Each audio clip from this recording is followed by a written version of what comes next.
benar gue harus cek sih. Bentar nih mama gue telepon. Oke. Gue nggak bisa lama nih, gue harus pulang. Gue mau dulu deh. Rumah lo di Jogja bukan? Iya. Lu mau pulang? Dia tuh di Jakpus lagi ada demo guru. Gue mau pulang. Oh, mending rumah gue dulu deh.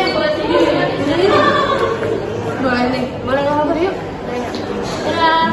Bye. BTW demo guru itu apa sih? Demo guru. Pokoknya dia itu ada hubungan sama Karl Marx. Coba deh lu cari di internet ada presentasi tentang Karl Marx. Oh yang ini. Iya benar. Hai semuanya, kembali lagi ke pelajaran sosiologi. Nah, aku dari kelompok 1 akan membahas tentang Karl Marx.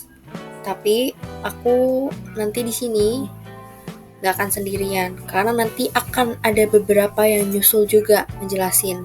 Nah, orang-orangnya itu adalah Angel absen 3, Michi absen 23, Evangeline absen 29, Darren absen 26, dan juga Timothy absen 33.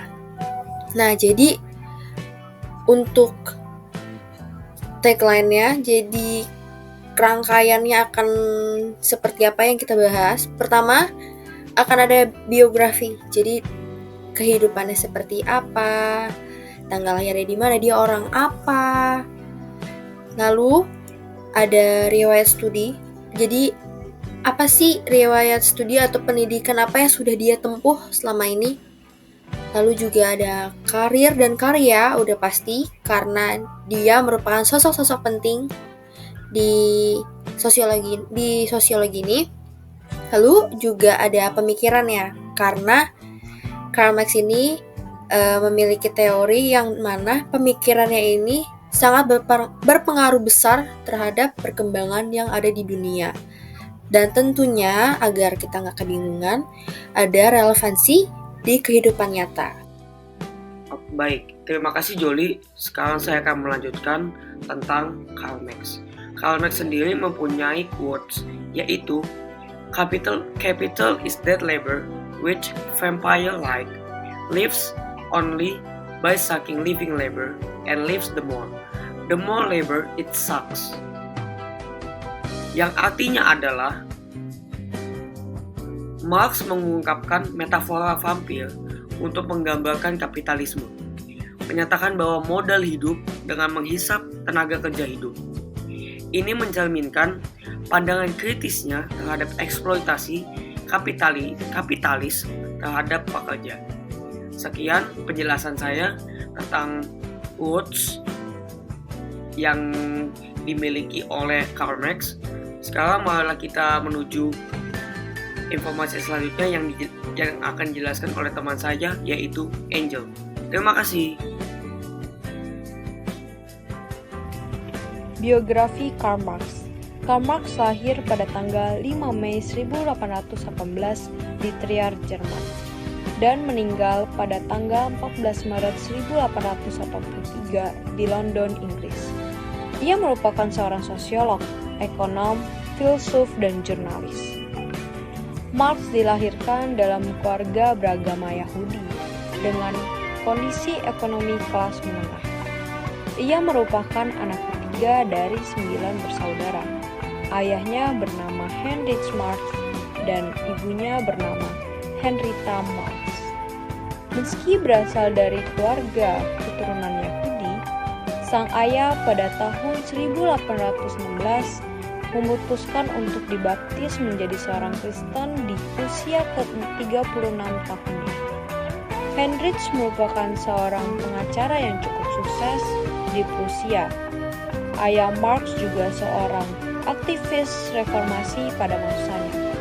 Keputusan ayahnya memeluk agama Kristen karena pada tahun 1815 terdapat peraturan yang melarang orang Yahudi untuk menduduki posisi krusial di masyarakat. Meski begitu, ayahnya dibaptis oleh seorang Lutheran, bukan seorang Katolik yang merupakan imam utama di Trier. Alasannya karena ayah Marx merupakan seseorang dengan kepercayaan yang menyamakan Protestanisme dengan kebebasan intelektual. Sejak kecil, Marx mendapatkan pendidikan di rumah hingga 12 tahun. Kehidupan keluarga Karl Marx.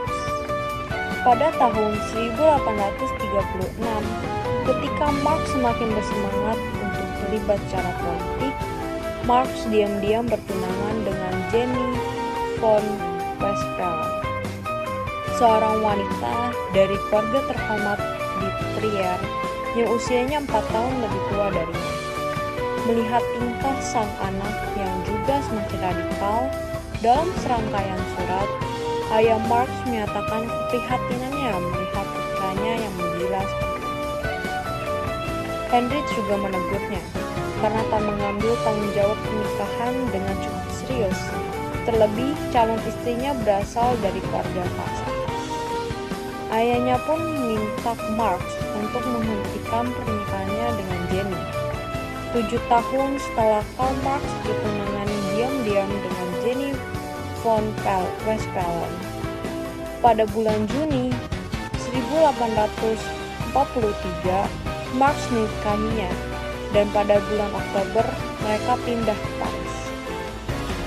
Marx mempunyai 6 anak, yaitu Eleanor Marx, Henry Edward Gay Marx, Laura Marx, Jenny Marx Langlet, Jenny Evelyn Frances Marx, dan Edgar Marx.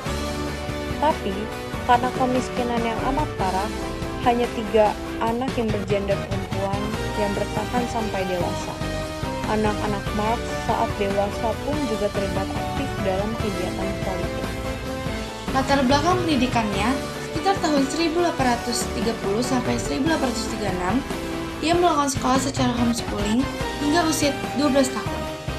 Lalu melanjutkan sekolahnya selama 5 tahun di sekolah Jesuit.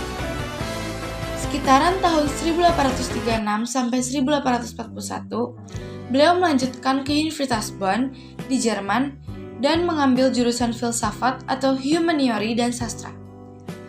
Karena dicap pemberontak, beliau dipaksa pindah ke Universitas Berlin di Jerman selama 5 tahun dan mengambil jurusan filsafat dan hukum. Beliau melanjutkan pendidikannya di Universitas Jena dan meraih gelar dokter pada tahun 1841. Pemikirannya membawa pengaruh besar dalam bidang filsafat, ekonomi, dan ilmu sosial, sehingga membuahkan karyanya yang terkenal Das Kapital dan Manifesto Komunis, yang kemudian menjadi landasan bagi gerakan sosialis komunis di dunia. Ia seorang filsuf, ekonomi yang menyumbangkan kemampuan intelektualnya di bidang teori ekonomi dengan mengembangkan teori nilai kerja, eksploitasi, dan pertumbuhan kapitalisme. Sekitar tahun 1818 sampai 1883, Karl Marx memandang bahwa sejatinya aktor utama yang berperan penting dalam kelangsungan hidup suatu masyarakat adalah kelas-kelas sosial. Keterasingan yang dialami manusia pun sesungguhnya adalah hasil penindasan satu kelas oleh kelas lainnya. Teori yang terkandung dalam pemikiran Karl Marx ada 3. Yang pertama yaitu tenaga kerja. Pentingnya pekerjaan bagi manusia, karena dengan bekerja, manusia dapat memenuhi kebutuhan hidupnya. Tenaga kerja lebih besar dibanding nilai setiap barang, dagangan yang diukur dengan kerja yang diperlukan bagi produksinya. Lalu yang ketiga ada teori surplus value dan penindasan buruh. Surplus value adalah nilai lebih atau keuntungan nilai produktivitas kerja buruh atas upah alami, yaitu sama dengan dinikmati pemilik modal atau bos. Yang kedua, penindasan buruh. Makin kecil gaji alami atau upah yang diberi kepada buruh, yaitu semakin besar nilai surplus yang dinikmati oleh pemilik modal. Dan juga pengeksploitasian atau pemberdayaan atau pengisapan dari pemilik modal kepada kaum buruh. Teori ketiga yaitu teori pertentangan kelas. Selama sepanjang sejarah, kelas bawah berusaha membebaskan dan meningkatkan kesejahteraan mereka. Dialektika materialisme historis. Marx percaya sejarah manusia ditentukan oleh kebutuhan ekonominya yang paling dasar, yaitu kebutuhan materi. Seluruh tindakan tanduk manusia didorong oleh motif ekonomi, yaitu pemuasan materi. Kekuatan-kekuatan ekonomi, yang disebutnya kekuatan-kekuatan produktif, sangat menentukan hubungan dalam segala aspek, seperti pasar dan sosial, nantinya yang diorganisasi. Lalu, kelebihan. Mencegah terjadinya spekulasi dalam bisnis atau perdagangan. Kedua, mencegah masyarakat agar tidak materialistis atau individualis. Ketiga, kekayaan yang diperoleh pemerintah sepenuhnya digunakan untuk kepentingan masyarakat. 4. Berorientasi sosial dan kemasyarakatan. Kekurangannya, pemerintah terlalu mendominasi sistem pemerintahan. Pertumbuhan akan lambat karena para pengusaha tidak berorientasi pada laba maksimum. Kehidupan masyarakat level menengah ke bawah. Dan ini adalah buku atau karya dari Karl Marx. Nah, sekian dari beberapa penjelasan dari rekan-rekan saya.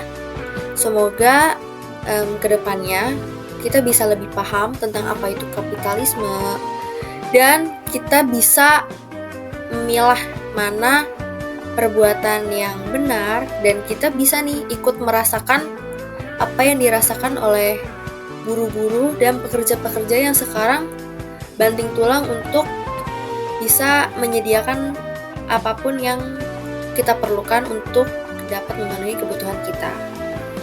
Terima kasih.